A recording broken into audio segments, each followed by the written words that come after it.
Kelinglar bugun sizlar bilan yangi olgan narsalarni obzor qilaman va nihoyat o'zim xohlagan narsalarimni sotib oldim. Estetikani yaxshi ko'radiganlar uchun ajoyib video bo'ladi. Keyingi videolarimni o'tkazib uchun menga obuna bo'lib qo'yishni unutmanglar. Unda bugungi obzorimizni boshladik. O'zim uchun juda ham kerakli narsalarni sotib oldim. Paket to'la narsa bo'lgani uchun bittalabdan hammasini olaman. Farz qilishni yaxshi ko'radiganlar uchun ajoyib video bo'ladi. Stolimni anchadan beri bezatmaganligim uchun g'alati bo'lib ketgan. Shuning uchun panjarali setkadan foydalanishga qaror qildim. Ham chiroyli turadi, ham estetik.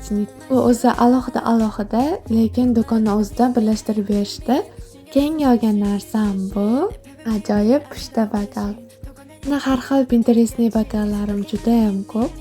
Kolleksiyamga yana bitta bokal qo'shildi. Buni qo'shiqchasi o'zi bilan birga. Menga juda ham yoqdi, lekin Pinterest'ning ham nejli. Keyingi olgan narsamni anchadan beri qidirib yurardim va o'sha konservatorniy do'kondan topdim. Mini kosacha.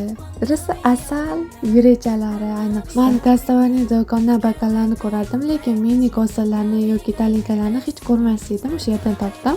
Keyingi olgan narsam panjarali setkan bilan qo'shib yasatadigan svitinli. Shunday chiroyli ismlar deylarmidi? Shundan chiqib qoldi. Undan keyin bonusiga shunaqa bloknot qo'shib berishdi.